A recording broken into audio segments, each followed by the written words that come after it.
What is going on, guys? It is late. We are in Chicago. We are at the Hyatt Regency. It's my boy Jesse.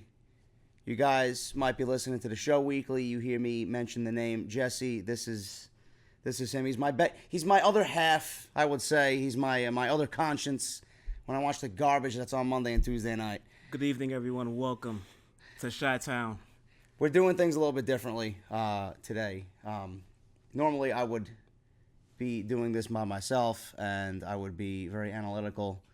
It's late. I have a flight home on Sunday morning, and the hotel has shitty Wi-Fi, so I'll probably getting this uploaded sometime in the next 7 hours or so. And I got a huge hotel here with Joey Janela partying downstairs, probably drunk already. But AEW All Out, it was the most important show of the entire year, in my honest opinion, for pro wrestling. And I had the pleasure to share it with a bunch of sweet mates today, 16 in total, I believe. And everybody enjoyed themselves. And I want to thank Ticket Drew for joining me on this entire venture in Chicago. And hopefully we get to do it again. And I want to thank CM Pulse. I want to thank Ango, Tony, Pizza Guy, and everybody else that joined me. Marcus, Brian from Los Angeles. He flew all the way out from Los Angeles to be here. Awesome stuff. AEW All Out was the most important wrestling show of the entire year, and I honestly think that with them going into TNT, that they made a huge statement tonight. They did. They came out and they had an agenda, and you know, there's a lot of hype, a lot of buildup, a lot of anticipation, and they can't come out here and just, you know, not deliver. And they did. I think everybody came in and put their heart into it. I think that was the goal for every individual on the show. Now, I'm recording this with Jesse at, what time is it? It's 12:33 Chicago time. A lot of people were telling me that NXT UK TakeOver gave AEW a run for its money. I didn't watch it yet. Jesse didn't watch it yet. I will be watching that when I get back to New York.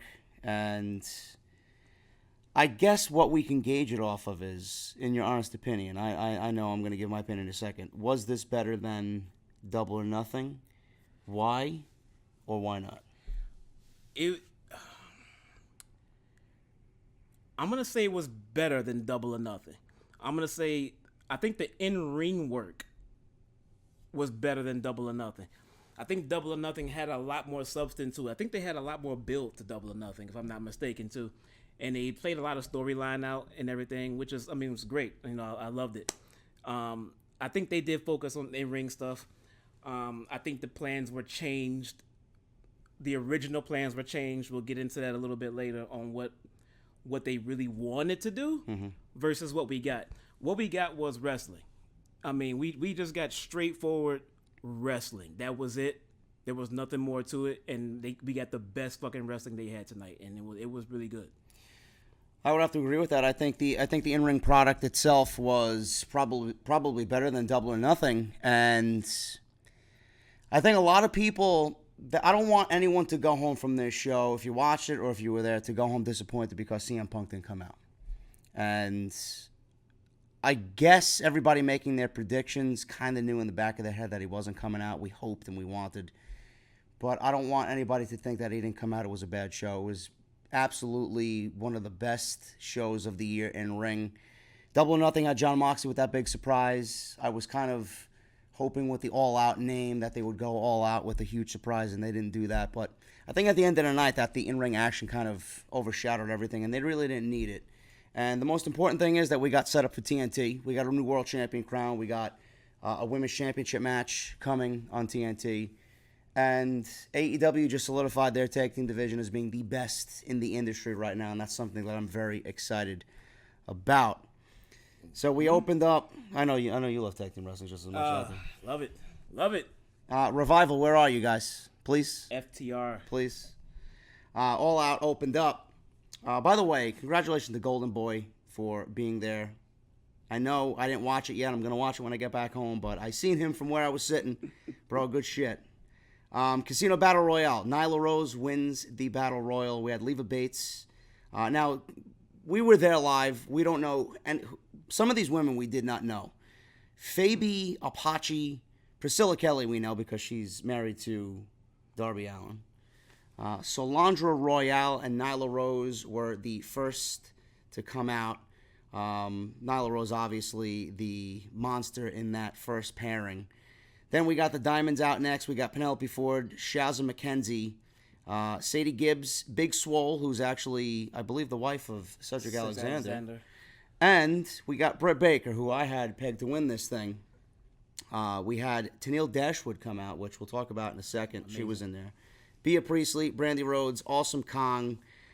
And then we had Teal Piper, Allie, Nicole Savoy, ODB, who is a regular at the Hyatt Regency because she has a food truck right outside. Everybody that's been staying here has been eating ODB's food all weekend, so she got a massive pop in Chicago. And then Jazz came out. I'm not a big fan of Battle Royals. I actually hate Battle Royals.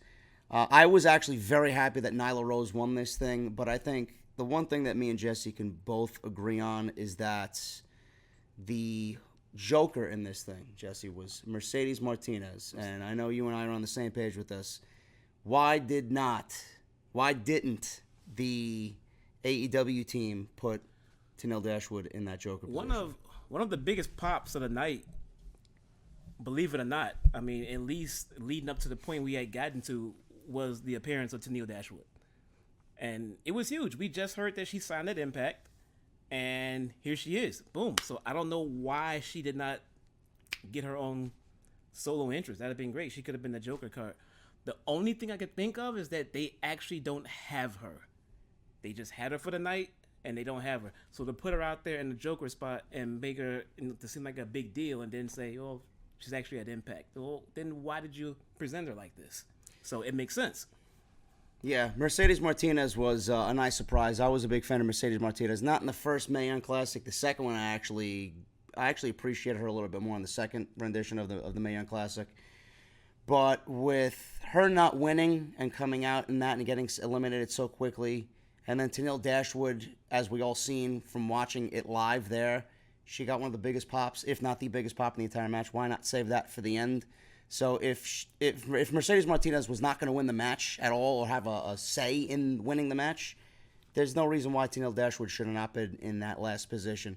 Nyla Rose winning it, Nyla Rose has impressed me from. Actually, I was very down on her after the first outing I seen of her, and then with Fyter Fest and Fight for the Fallen, I think she's really stepped up her game to a point where I think she deserves this, and I think she's going to become the women's champion. She probably will. They're making a big deal out of her now, which is great because she is pretty good, and she takes advantage of her appearance, which is what we kind of want from Nia Jax. Yeah, you take advantage of your size and you use it to your advantage, as opposed to just presenting yourself as I'm a monster. Just take my word for it, I guess, because I'm not doing anything to prove it. So I do like Nia in this spot, Nyla in this spot. But it's like it feels like a shift to me. It feels like they were going for Britt Baker. Yeah, I thought Britt Baker was going to win it because a lot of people were saying it. We've seen all weekend Britt Baker merchandise everywhere, and that is a huge selling point for a wrestling company. And the fact that she didn't even win the match, and I'm seeing all this merchandise everywhere, was very surprising to me. And unceremoniously eliminated too. Yeah. Just hey, get out, see ya. Absolutely. So Nyla Rose is going to be on TNT. She is going to be challenging for the World Championship, and I can't really complain about that. Like you said, Nia Rose and the comparisons to Nia Jax. That's how tired I am. Jesus Christ. Yeah. The comparisons to Nia Jax and Nyla Rose are there, and I honestly think that WWE dropped the ball completely just comparing the two, and there's no comparison to me at all whatsoever. No. Moving on, Private Party, Mark Quinn, Isaiah Cassidy. They defeated Jack Evans and Angelico. And I honestly, I'm going to sound like a fanboy because I've watched them grow for 2 years in House of Glory. I love Private Party. I think they're on their way to becoming one of the more notable tag teams in wrestling today. But you got to give it up for Jack Evans and Angelico. I think they're a great tag team. This was a similar style type match between the two teams. And then I think Private Party ended up winning the match. That's the right outcome. Well, yeah. I mean, and this is where we're gonna clash. Like you said, he's a fanboy of him. The last time I saw them, I thought they had a great show. This time, I think it kind of fell flat. The performance was fine, but when you put in front of a crowd like the Chicago crowd like that, and your reaction is okay to lukewarm, and the crowd is still fresh. We haven't been there all night, and that's the reaction you got, which was okay. You're not there yet. I mean, and it seems that they know that. I mean, they're on the pre-show and everything else, so which is fine. They'll get there. I can see them getting there. They're not there yet. Hopefully, they'll get them there by the time they get in the ring with the Young Bucks. There was a situation in the match where Mark Quinn usually wears his glasses, and he usually takes them off at his own leisure. His glasses fell off. I believe it was by accident. And I tweeted out that you don't really fuck with Mark Quinn's glasses. So his glasses fell off, and I'm like, this is going to spell trouble for Angelico and Jack Evans. And on the majority of the match that we've seen, it was Jack Evans and Angelico with a lot of offense over Private Party. Private Party was actually on the defensive to a point where I believe the crowd was chanting "Party Poopers." Party Poopers towards Angelico and Jack Evans, and awesome. then this was, it was a come from behind victory. We got gin and juice. We got the ending that scene. Private Party do what they do best. It was a bunch. What was it? It was two reverse ranas into gin and juice, and that was pretty much the way it ended. Yeah, right? Yeah. These guys. I mean, you can kind of see why the Street Profits are on TV on Monday nights now. Notice the Street Profits, who I will say I believe is leaps and bounds better than Private Party. But WWE has the Street Profits on TV chasing what AEW is doing with Private Party. Just want to put that out there. Yeah, it's funny you said that, because when I first started working with House of Glory and I seen the Street Profits come up with their vignettes to start in NXT, I'm like, this looks like what we're doing in House of Glory with Private Party. And then, lo and behold, we're getting the comparisons now between the two. So it's like, I know I wasn't wrong then. I know I'm not wrong now. So it's, listen, tag team wrestling, I want it to blossom. I don't care who is mimicking who. I hope the best for all, to be honest with you. Private Party wins this. And what do you think they do going into TNT with the Bucks? Do they get the win over the Young Bucks? I think they have to. They have to. The Young Bucks got the win in New York, from what I hear. Yes. And they can't be happy about that. Private Party, so they're gonna want their revenge. I see Private Party going over. There was a promo for Wardlow. Don't know who he is. We didn't really get a good glimpse of it live there. So on the drive back to the hotel, we watched the vignette in the car because we were stuck in traffic on the way here, coming out of the arena. And it was him. He's a huge dude. He was beating up a bunch of clowns in a parking lot. He was with a very attractive female. Don't know if that's going to be his valet. Whoever it is, he chokeslams somebody down to the ground, and he looks like another big guy that is prototypical in the pro wrestling landscape. But you said that in the car. Listen, he could be big, but he could end up like Brian Cage. Brian Cage, EC3. Yeah, he looks like, mixture of the two, for sure. We'll see. I don't know. Wardlow's coming to TNT, apparently. We went into the actual show. It was SoCal Uncensored. Christopher Daniels, Scorpio Sky, Frankie Kazarian. They defeated Jungle Boy, Luchasaurus, and Marco Stunt, who is a very controversial figure here at StarCast, and his signing with AEW has been very controversial. I put out my predictions that I thought SoCal Uncensored was going to win this match, and I was correct, and I hope I'm correct in the second part of that. Jungle Boy and Luchasaurus, I made a prediction then in the suite. I'm going to make it right now in front of you guys. I think they will be the first ever AEW Tag Team Champions, and they will get their win back over SoCal Uncensored. This was an awesome six-man tag. As AEW gets started, and you bring in the names that we know, you bring in your Cody, you bring in your Young Bucks, you bring in your Kenny, you bring in your Hangman, you bring in your Jericho. If I had to pick a name that's already succeeded on their own merit, fresh, and nobody knew who they were, and now they're becoming more and more and more on the tongues of wrestling fans. Fucking Luchasaurus, man. I mean, these guys are over as fuck, man. They're fucking great. They have charisma. They have a great look. Their look is so simple, yet it's just it's so captivating. it's great. And you know what it is? It's you have a guy with like a master's degree walking around with a fucking mask on. This is pro wrestling, dude. This is what wrestling is about. This is what I'm talking. This is the fun in wrestling that we like. This is the kind of stuff that we don't mind having to explain to outsiders. Why is that guy in a mask? Because this is wrestling, dude. I mean, some of the stuff you want to have fun and play with. You don't want to have to explain some of the other stuff we see in other companies. One of the things that people were complaining about on social media when I was tweeting about this match was that Marco Stunt is not believable. I don't believe people were selling for this 10-year-old deformed-looking individual, in the ring. And I don't want that I don't want you guys to think about that and have that be a takeaway from the match. The match itself was awesome. He was there because he's affiliated with Jungle Boy and Luchasaurus. I don't want you to think of Marco Stunt taking them down a notch. Please don't. The match itself was awesome. What did you think of Marco Stunt? Did he have any type of effect to you in that way in the match? No, I didn't. To be honest with you, I didn't see a problem with him. I mean, as far as his size, thinking like, oh, how can they sell for it? I just saw him as a small wrestler. I mean, I'm looking at Rey Mysterios. I'm looking at all these other small guys in the ring with, guys who are twice their size, and it's all okay.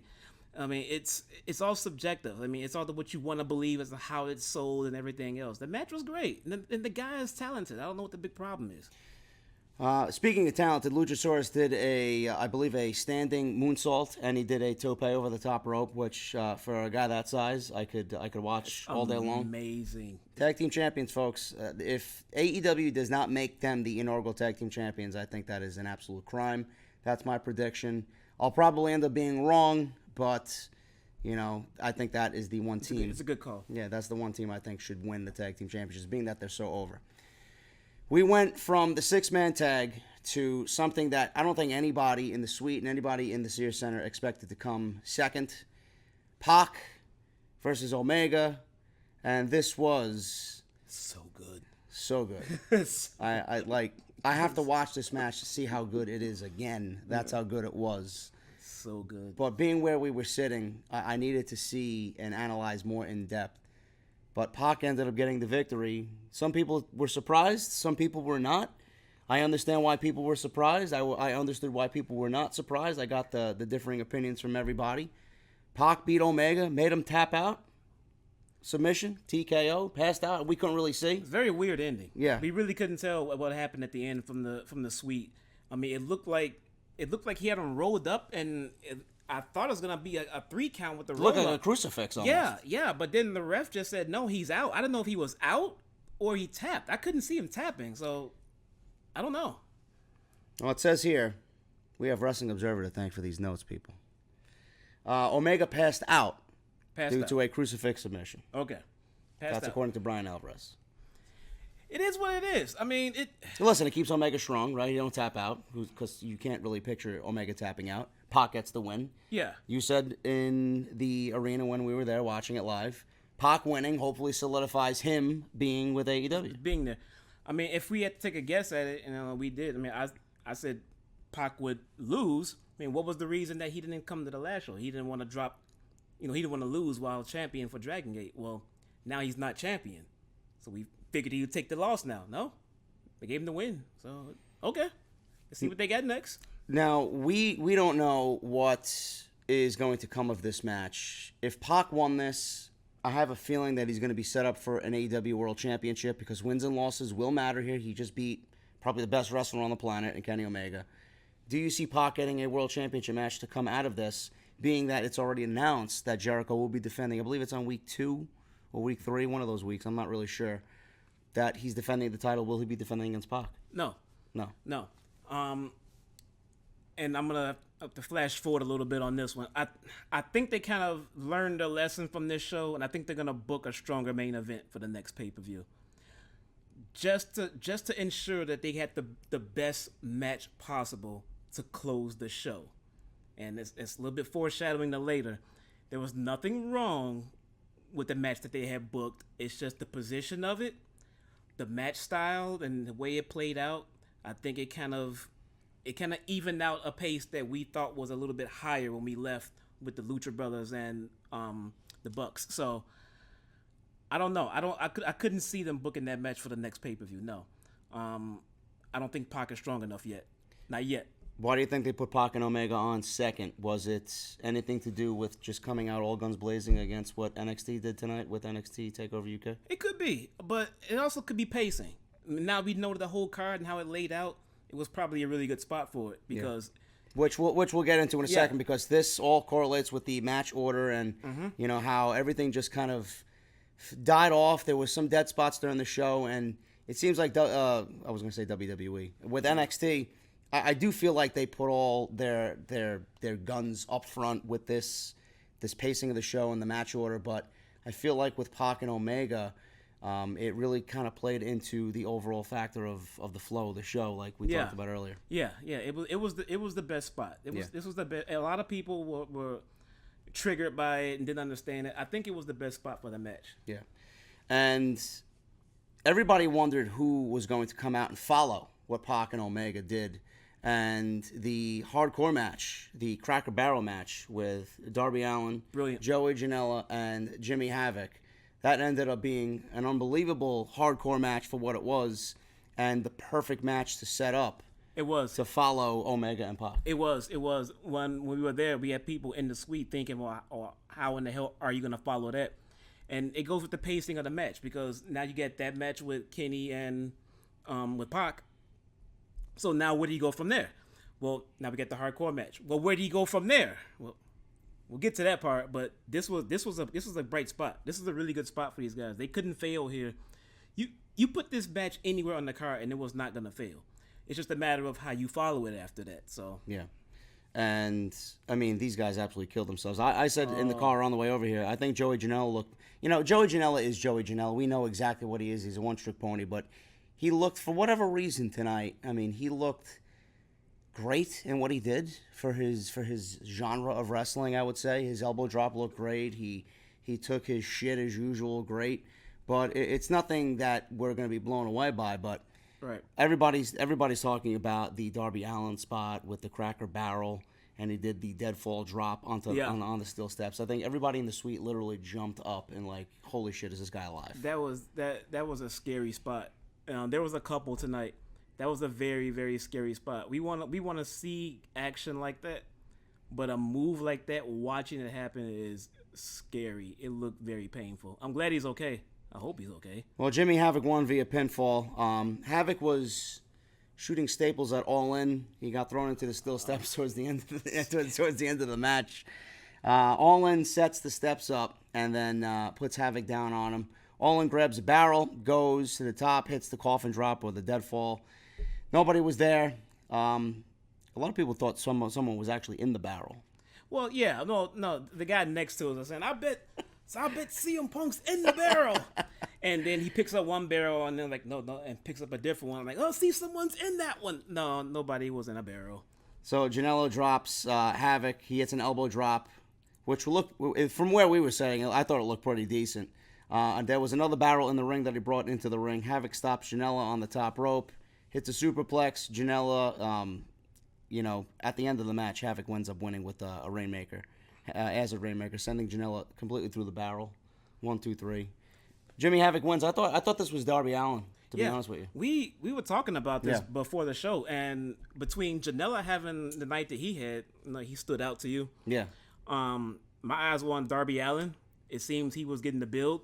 He got the promos and everything else. I thought he was the guy they were going to be going to.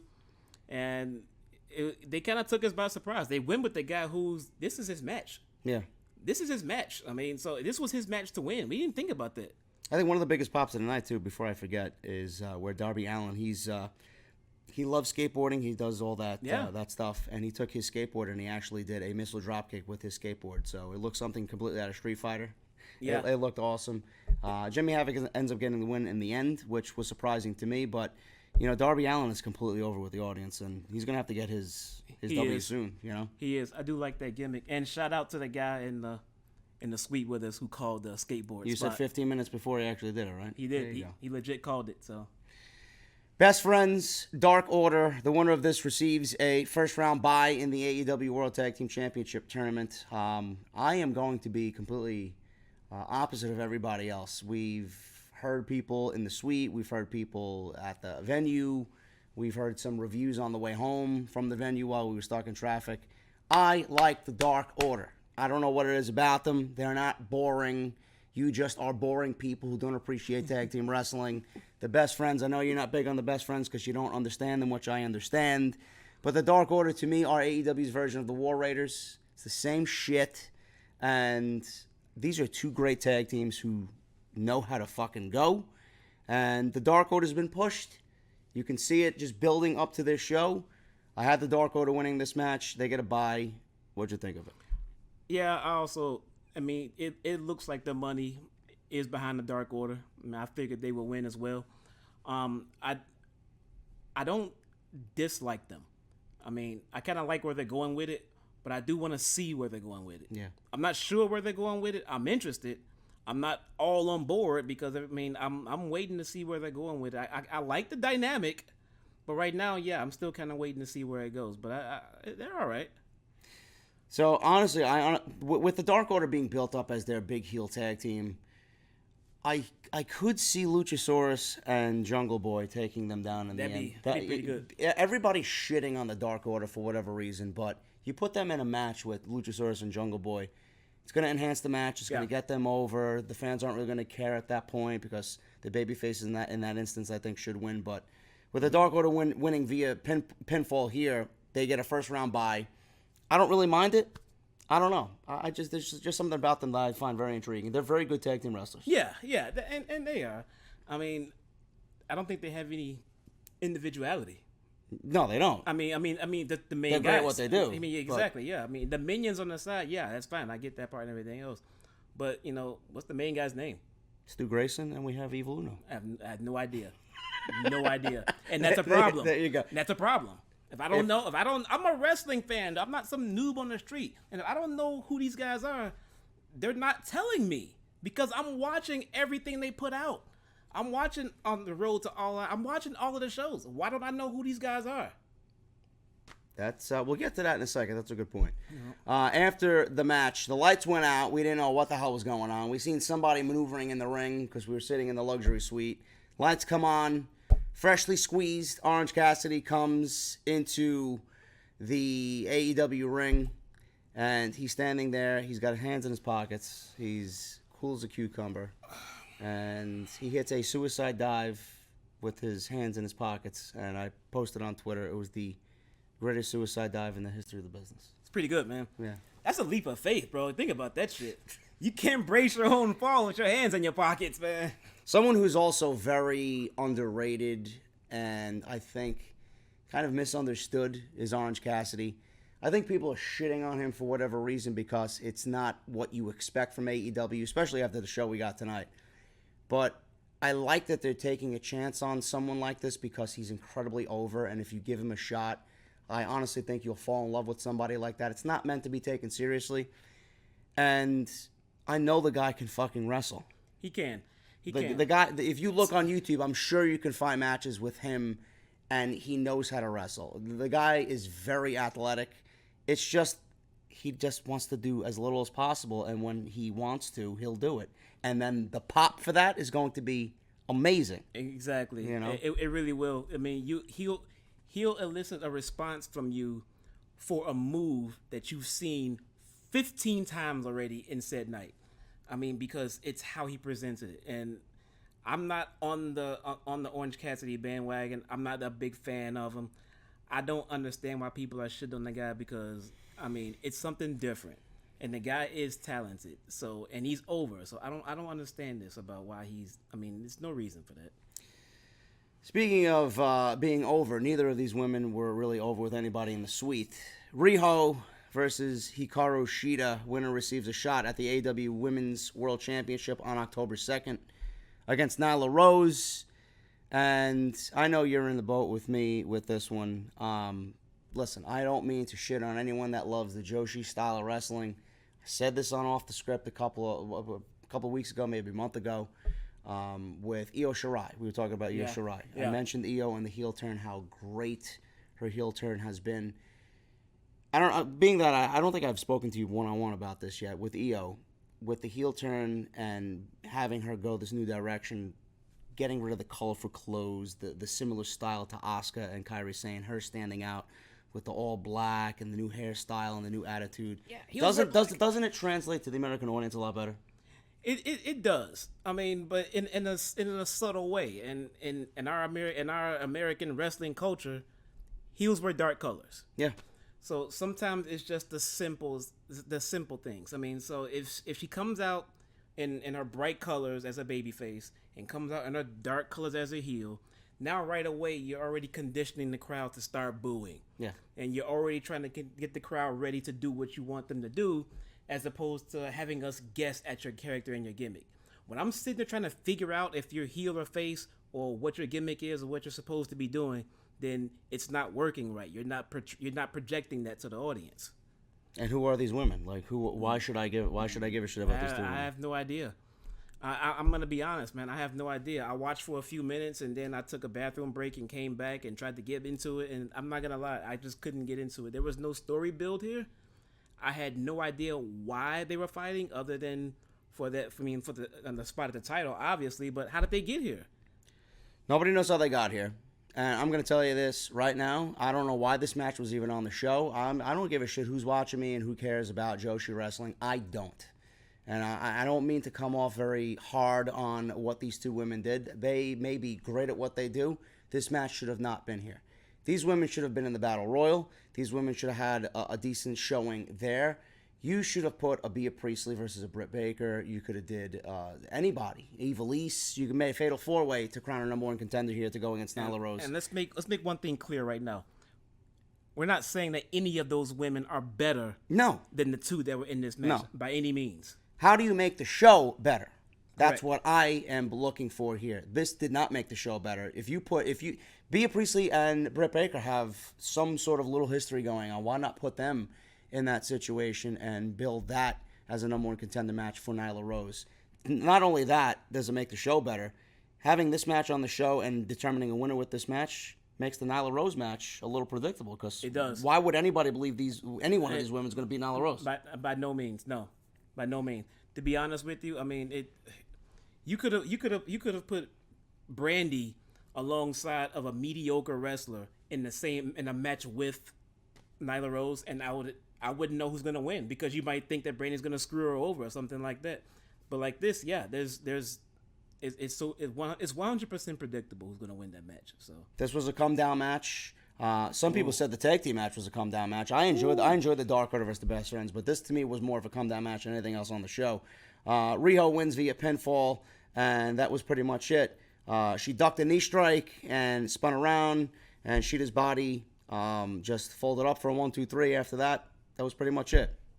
There's really nothing else to this match. Yeah. And Rio's getting a title match against Nyla Rose that she'll inevitably lose. So not really all that exciting to me.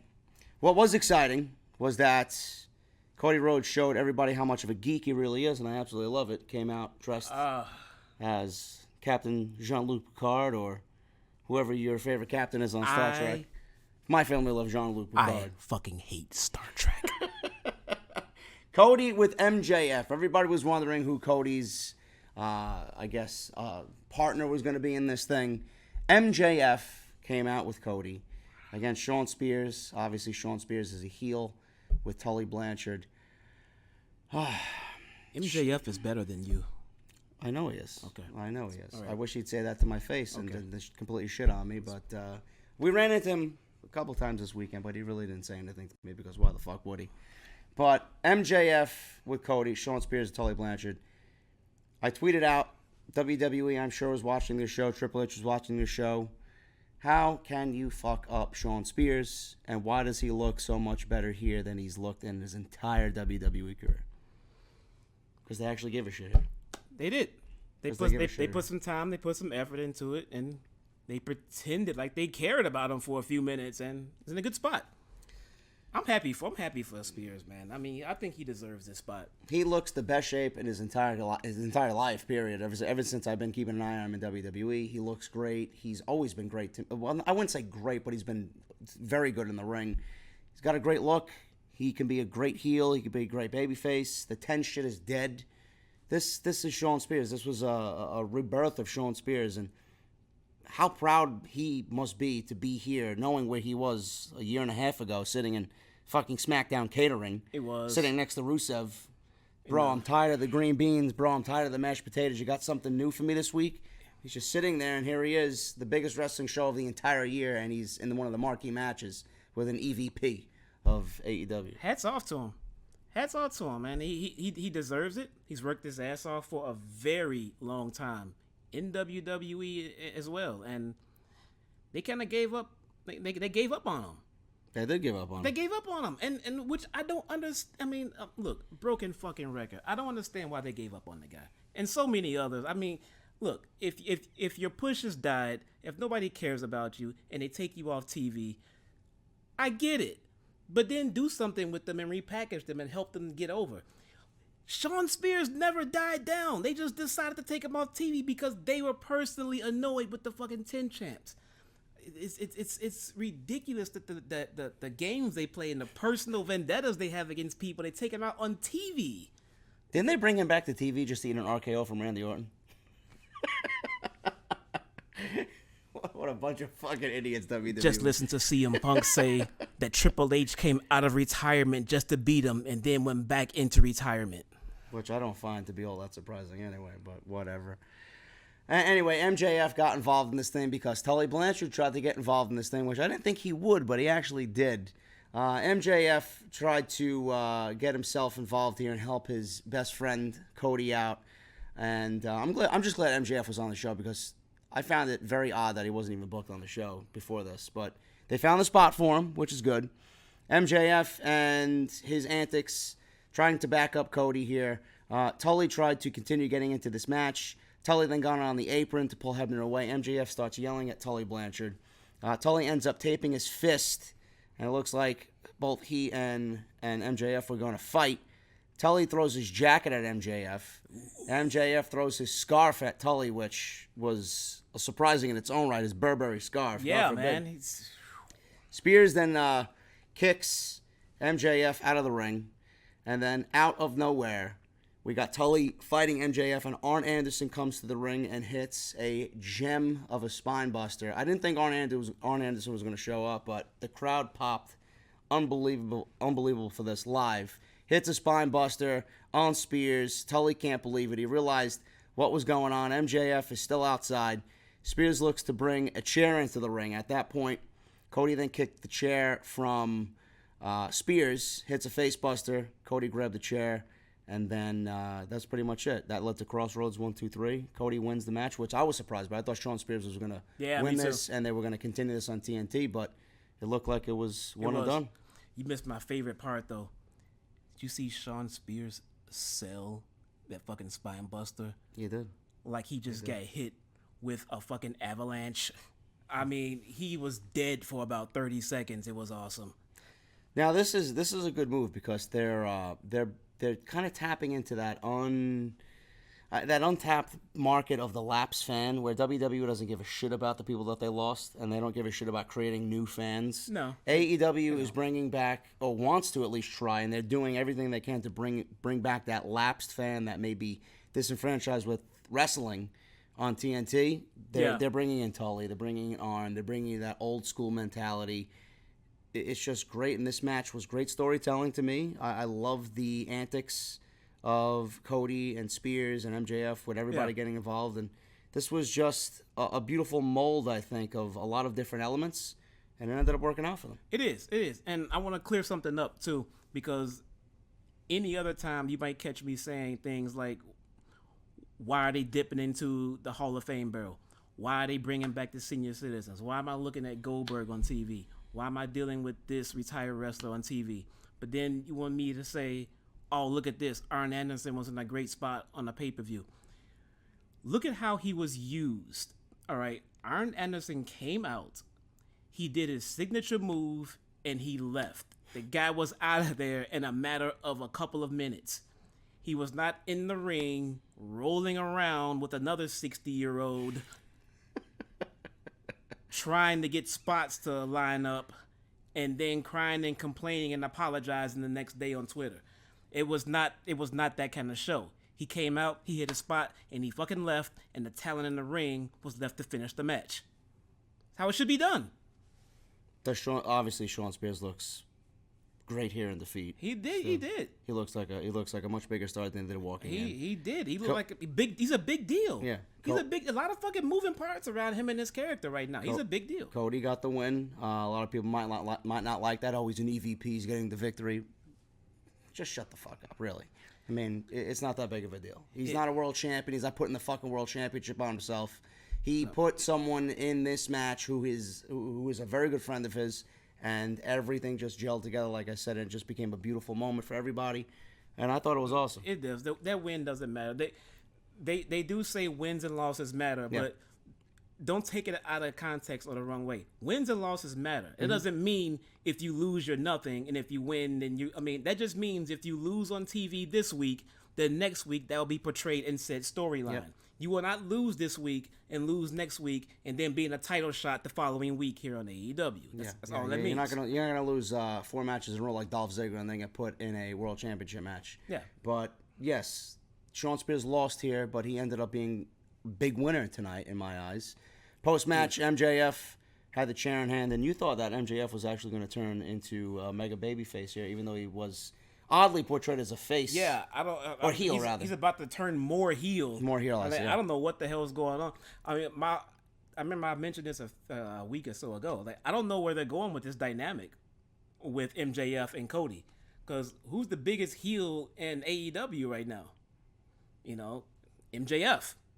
MJF was shitting on little kids at his panel here at Starcast, and then to watch him be friend and just be like all nice was not what I like to say. You don't get more heel than that, man. No. You don't. I mean, and it's kind of weird when you watch him on BTE and everything else. You know, he's a baby face in front of Cody, and the heel in front of everybody else. It's funny, and I love it. But I just don't get where they were going with it, because now when he turns on Cody, what did he do? Just turn heel? He's already the biggest heel in the company. How can you turn more heel? Do you think he's turning heel 100%? Yeah. Well, I mean, he is a heel, but he's turning on Cody. He's going to turn on Cody.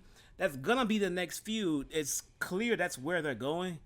I guess it's kind of interesting to see how they get there, and then how they go from there. Does this make Cody look like a fucking idiot? How is it we're the only one? I mean, he's the only one that doesn't know what the hell's going on with MJF. I think at the end of the day, I think we can all agree that MJF is better than Cody, and he knows it. I don't know. I didn't say that. I love Cody. Don't worry about it. I love MJF too, but it's going to be interesting to see where they go. MJF is also better than you, Cody. Yeah. He's better than everybody. Pentagon and Phoenix, the AAA Tag Team Champions against the Young Bucks.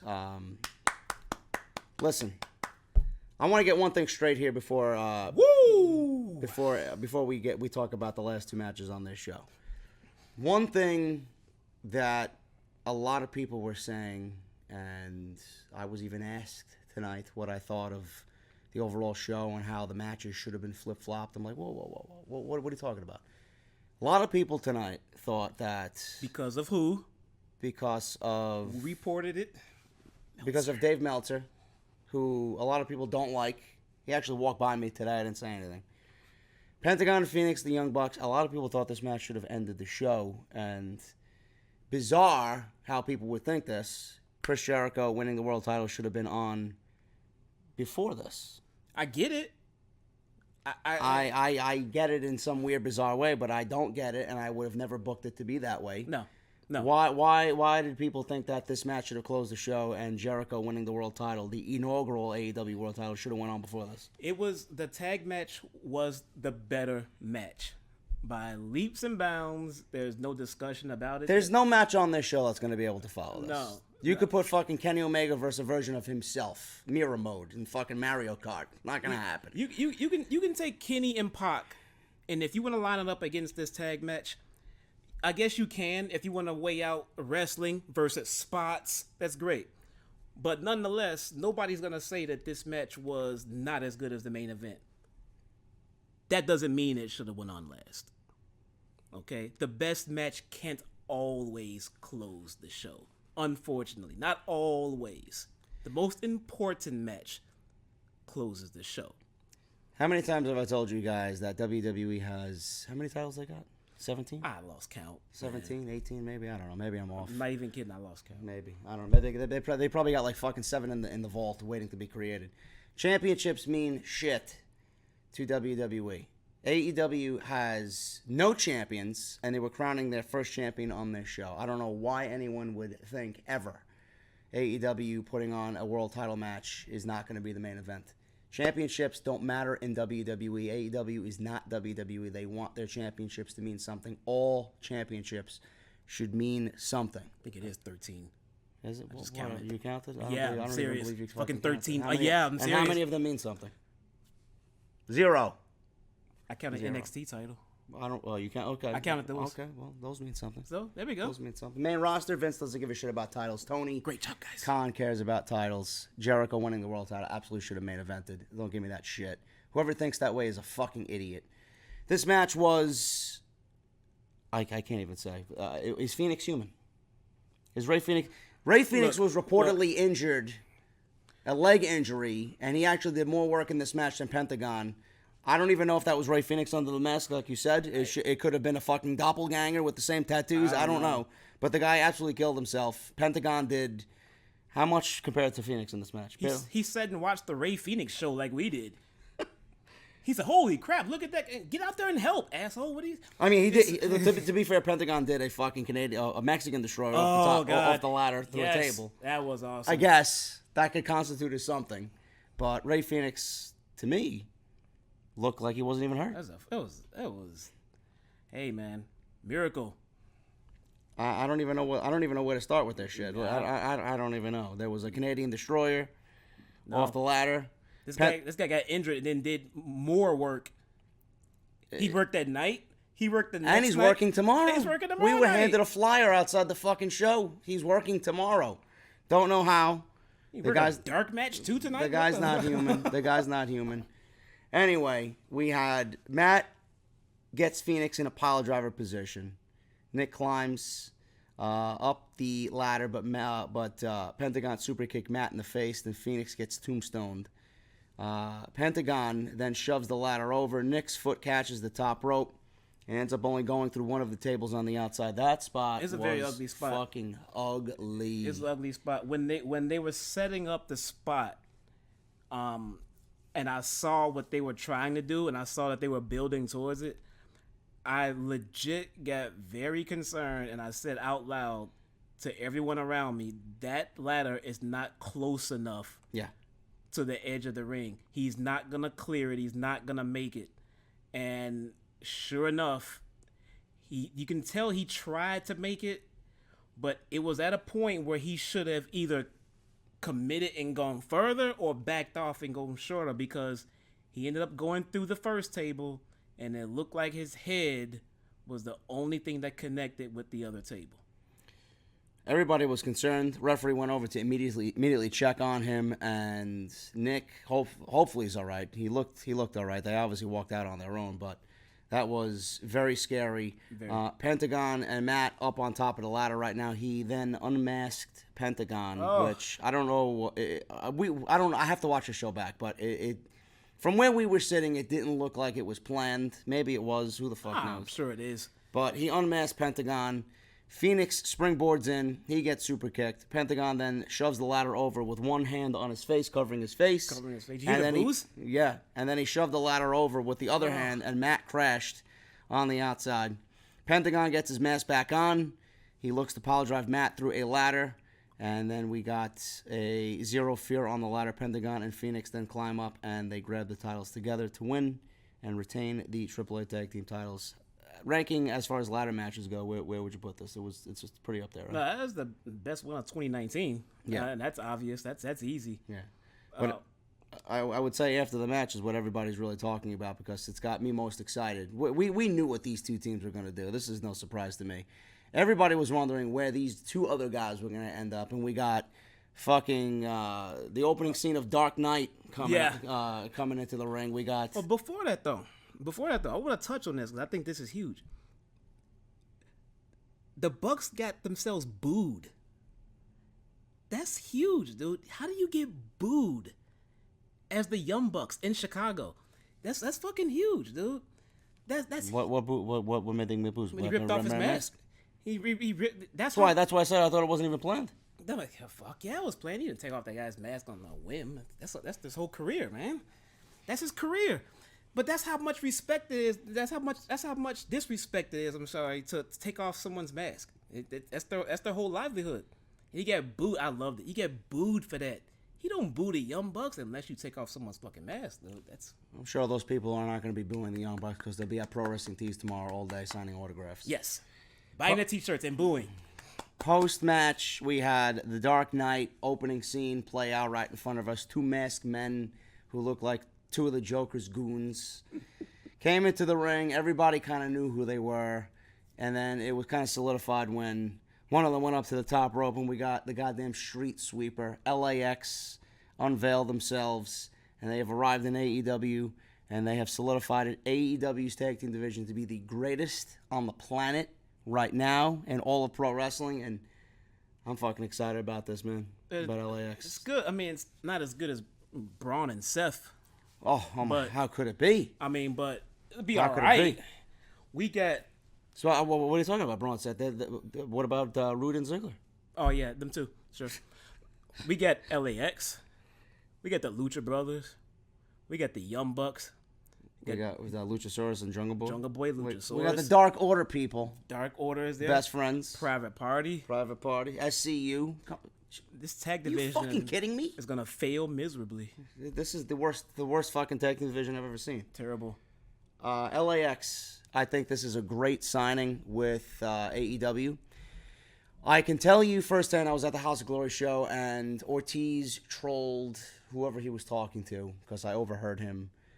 He kind of gave a little subtle hint that he was going, or him and Santana were going to NXT. Clearly, that's not the case. This is a great move because there is a ceiling for LAX in WWE, and that ceiling would be NXT. LAX is a team that they want to be the best team in the world. They want to be as influential as the Young Bucks. They want to conquer the world. Yes. I respect that every bit of the way, because if you're not thinking that way, then you are set up to fail. And LAX is one of those teams that they want to be the best team in the world, and I honestly think if they went to WWE, as long as Vince is alive, they would have been fed to catering, and that Latino feel and that vibe and that energy. Lucha House Party. Yeah, exactly. It would have been Lucha House Party. That would have not translated to WWE TV. It will be translated here. The only thing that I'm iffy about, and I know I mentioned this to you, is that they came out as heels. Now, we don't know if that's going to be their portrayal on TV, but nobody pops a crowd like LAX. I need that infectious energy on TV. You know exactly how they operate. Do you think they go heel, or do you think they go babyface? I don't agree that they came out as heel because they attacked both teams.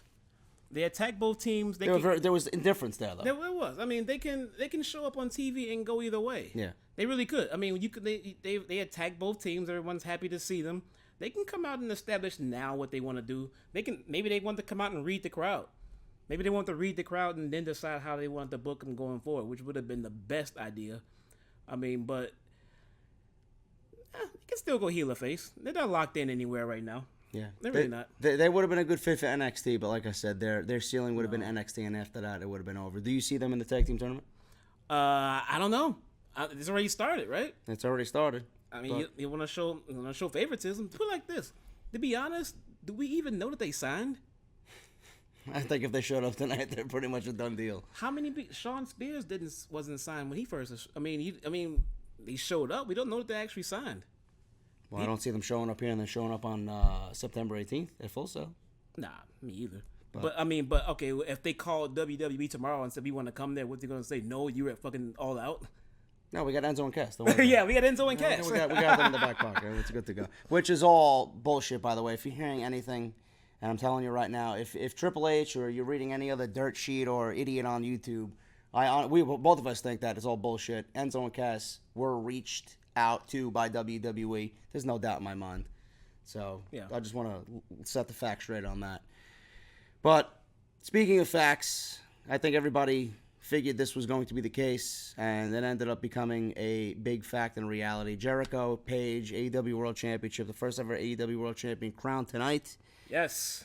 Fucking Adam Hangman Page did that cowboy shit that he spoke about at House of Glory. Did the cowboy shit, man. Came out on a fucking horse. On a horse, glitter on his ass. And some people on my social media page, on my Twitter, were like, that's the best part of the entire match. Because the match was boring. That match was the... Look, man, was it a stinker? No. It was fine.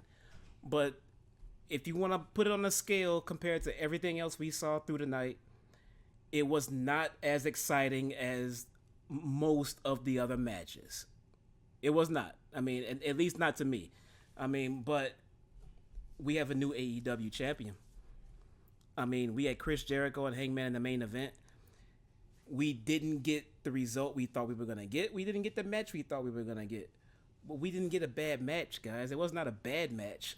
You gotta keep one thing in mind. We've now shifted the scale. If this match would have happened on a Monday Night Raw, we'd be hailing it as a 5-star classic. Yeah. You know, that's true.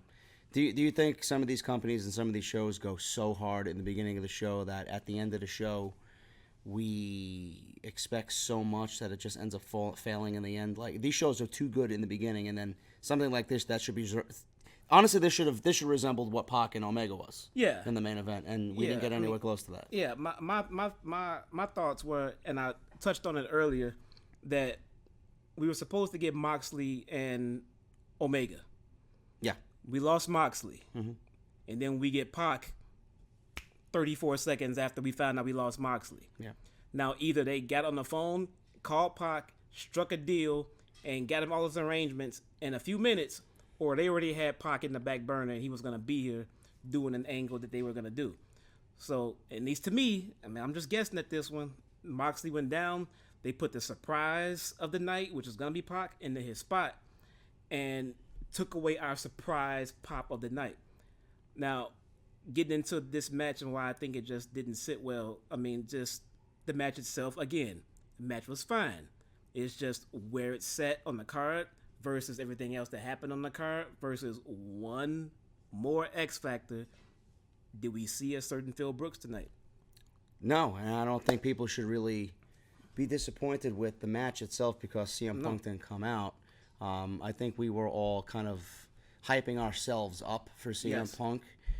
And I think all of us in the back of our heads knew that he wasn't coming out, but we wanted him to come out. I think it's more of a CM Punk thing where we just want him to show up so that we can stick it to WWE. I think that's what it is. You know, Phil Brooks seemed happy. He seemed healthy today. We've seen him at StarCast. You know, if I had an opportunity with him, I would have said two things to him. Number one, him and Daniel Bryan should have main evented WrestleMania 30.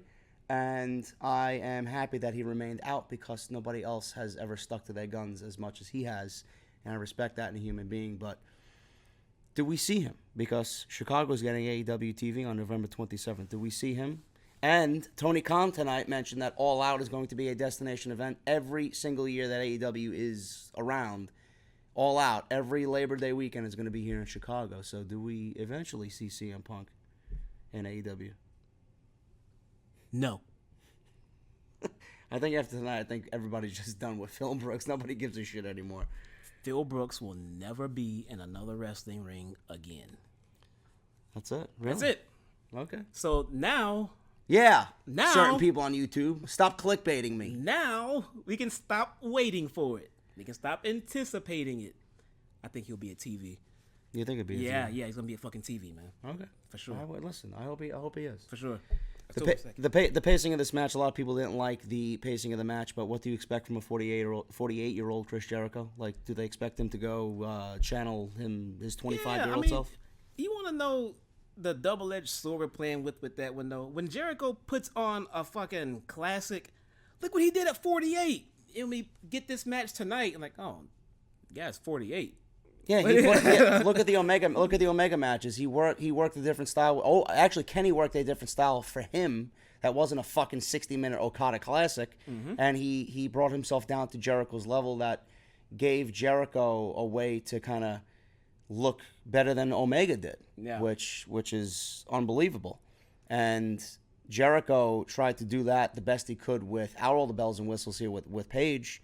But why isn't Page resonating with the fans? What is it about Adam Hangman Page that's missing? Yeah, I've noticed this over the last few weeks. and we discussed it. I just don't think Hangman is where they want him to be as a babyface just yet. And I think they realized this as well when they started doing a couple of the videos they did, like the one they did where they're sitting in the hotel room. They're just shooting the shit and they're ordering room service and they're talking. And it's actually a good 20-25 minute video. But the overall arc that I got from it is we're trying to teach you who this guy is. They're trying to expose him to. They're doing everything they can to get this guy over, and it showed leading up to it. And you can tell that he just wasn't there. And when the crowd reaction came, I knew he wasn't there. When that horse came out, and that crowd popped because he was on a fucking horse. Yeah. That horse went away, and so did that pop, man. Yeah. I mean, it really did. I mean, I think Hangman is perfect for what he is, where he is. I see why they want to put him on top, and it's a really good idea. He just needs a few more weeks, maybe even a couple more months, maybe the start of 2020, maybe. I suggested a heel turn, back to face turn, the same way we suggested for Roman Reigns years ago. Like, oh, once you go heel and then go back to baby face, then they'll love you. And which conveniently we're saying the same thing about Seth Rollins now. Yeah. You know? Go figure. You know, but Page actually hit the buckshot lariat. He went for Deadeye, and Jericho rolled through and locked in the walls of Jericho. It wasn't the Lion Tamer like some people were saying in the suite. It's the walls of Jericho. It's AKA Boston Crab. Because I don't want to ever be put in the walls, the Lion Tamer. The walls of Jericho, fine. It is what it is. I'll tell you what I heard about that. The reason that he does two different moves. Yeah, tell everybody again. It's not him or his choice. It's the actual opponent. Some opponents can't take the Lion Tamer. If you don't know what the Lion Tamer is, you got to go look at it versus what the Boston Crab is. They're two totally different moves. And I think it was Jericho himself that said the more agile opponents who can actually take it will take it, and it looks painful. Yeah. He's sitting on the back of your neck. I mean, it's so gut-wrenching. Yeah. And that's why he does the Boston Crab versus the Lion Tamer. I mean, at time to time. Depends on the opponent. So Page hits the buckshot, goes for Deadeye. Jericho rolls through with the walls of Jericho. Jericho gets to the ropes. We had Jericho then give the referee a shove, which you know I always appreciate because he's a dick and I love it. So he shoves the referee, female referee. Yeah, and she's pretty much just yelling back at him. And Jericho charged at Page again, and he gets sent to the floor. Jericho got busted open this match pretty bad, and he actually was I believe you said it, he was a professional. He took his time, walked around the ring, sold it. He did. As if it was completely unplanned, but it was at the same time all part of the whole show. You know? Now, again, we didn't get to see this on TV. No. We seen red. We seen a lot of it. We seen the red. We're in a luxury suite, a couple of levels up. From what I saw, it looked like that was Hardway. Yeah. I mean, it looked like that was Hardway, and that was a oops. And it looked like his bell got rung because he's a professional. He got up, he took a little time to walk around, milk it a little bit, get his sensories in order and everything else, and then you can see him kind of portray to the referee that okay, I'm good to go. Let's do this. And she told Paige, and the match was back on. But it did kind of slow down the pace to an already dragging match. Yeah. But they did their best to cover their tracks there. Paige, listen, Paige, I agree with Jesse about Paige. Paige is incredible at what he does. The fact that he went up top in the next spot for a top rope moonsault. He's very athletic for a man his size. He's got a great look. He's one of those guys where you look at him and you look at Randy Orton and a Bobby Roode and an Aleister Black. To me, those guys have the perfect stereotypical body wrestler figure. Yeah. I think Adam Page fits into that category as well. Charismatic too. Yeah, and he's a great promo. There's just one little thing that's missing. It's like you're cooking a pot of pasta sauce, and it's like it needs a little extra salt, a little extra pepper, maybe some garlic, some Parmesan cheese. It might just be some big wins. Yeah, let's get some big wins. Yeah, and then it'd be fine. Put him in the ring with Pac. Have him be Pac. Yeah, that'll be it. But Page went up top, hits a moonsault on Jericho. And that was actually off the top rope to the floor. Yeah. Which was pretty crazy. Page then sends Jericho back into the ring, tries for the buckshot again, and he eats a code breaker, which was only for a 2 count. So there was a lot of false finishes towards the end of this thing. They were wrapping everything up.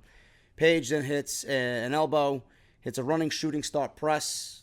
Again, I don't know how he was able to do that, but it's impressive for a man that size. My God. Jericho gets the knees up, Codebreaker attempt, reversal into a Deadeye, and he hit it, and Jericho kicks out of his finishing move.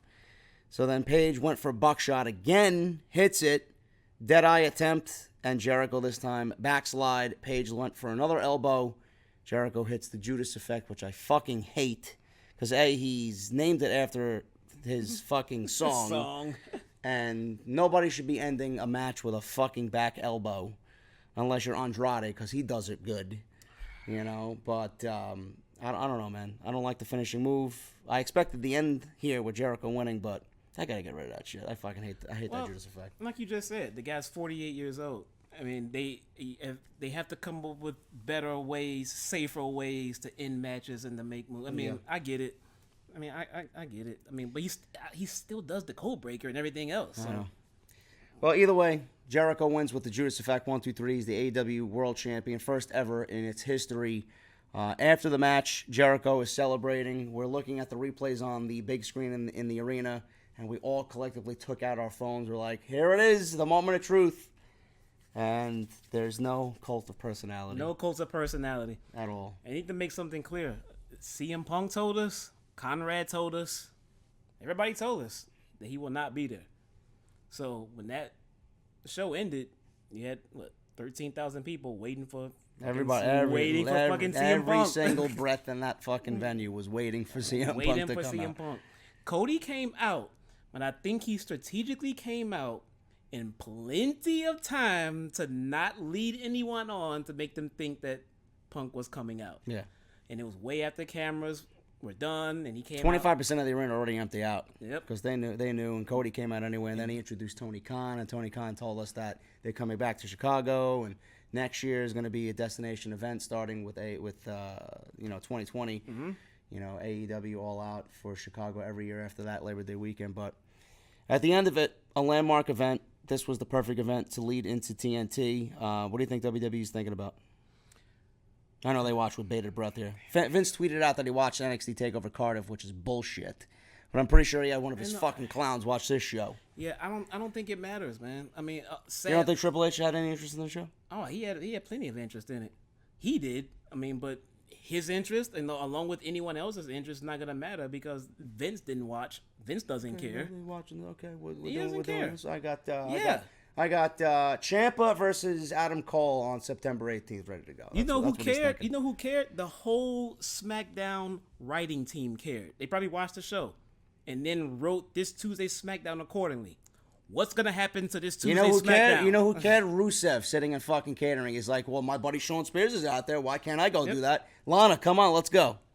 That's who fucking cared. That retaliation show that they're writing right now is gonna get ripped up an hour before SmackDown starts. So Monday Night Raw will be the same shit that you see every Monday. It has no effect on. Ripped anything. Up by a guy who did not watch All Out. Yeah. So go figure that. So. Well, this was the biggest wrestling show of the year, and they delivered from top to bottom. I thought this was an awesome show. We're not going to give a star rating, but what do you think as far as a rating out of 10? Let's give it a fucking rating. Give it a rating? Let's give it a rating. Give it a rating? I give it an 8. Give it an 8? Give it an 8, yeah. Give it an 8. 8 sounds good. Yeah. 8 sounds good. I'd go 8.5. Yeah, all right. 8 was good. It was again. NXT TakeOver New York was still the best show of the year. Yeah, it was a better show. I think this was the best AEW in-ring show. Well, both of us have to watch it on TV to see the presentation and the commentary mixed in. Maybe our ratings will be higher, maybe they'll be lower. I don't know, but that is true. From what we've seen, everything from the match order, even though there was a few down periods, the in-ring action itself was fucking amazing. Everybody was just glued to what was going on in the ring, and it really was. They already told you what they're going to be doing, and they delivered. You know, they're going to give you serious directive sports analytic wrestling. That's exactly what we're getting, and we see it. We got that blood and guts shit, man. Yeah, well, fuck, we blood get and guts. We got blood and guts again. What? Vince does not like blood and guts. I don't like Vince, so Vince got to go away. Listen, Jesse, thank you for being here, man. I know it's late, and you got to get home. I know this is not like usual, guys, but I hope you enjoyed this anyway. And I will be back in the office on Monday to watch one of the worst programs on Monday on wrestling, Monday Night Raw. So I'm sure I'll be hearing from you then, and we'll be bitching and moaning. Thanks for having me. Thanks for coming to my fine city. Yeah, I'll be back next year. Please do. All right. Always welcome. This guy has been the best. He always has been the best. He is the best. Thank you, sir. Listen to this man, please. Thank you, sir. Please. We're going to be doing some good things, guys. I will talk to you when I get back to the city on Monday, and we'll cover everything on Monday, Tuesday, and Wednesday as normal. Thank you guys so much. Hit that thumbs up, and I'll see you guys right back here for more content on the channel. I sound exhausted. I'm hitting, it's been a long day. I'm hitting the bed. I'll see you guys later.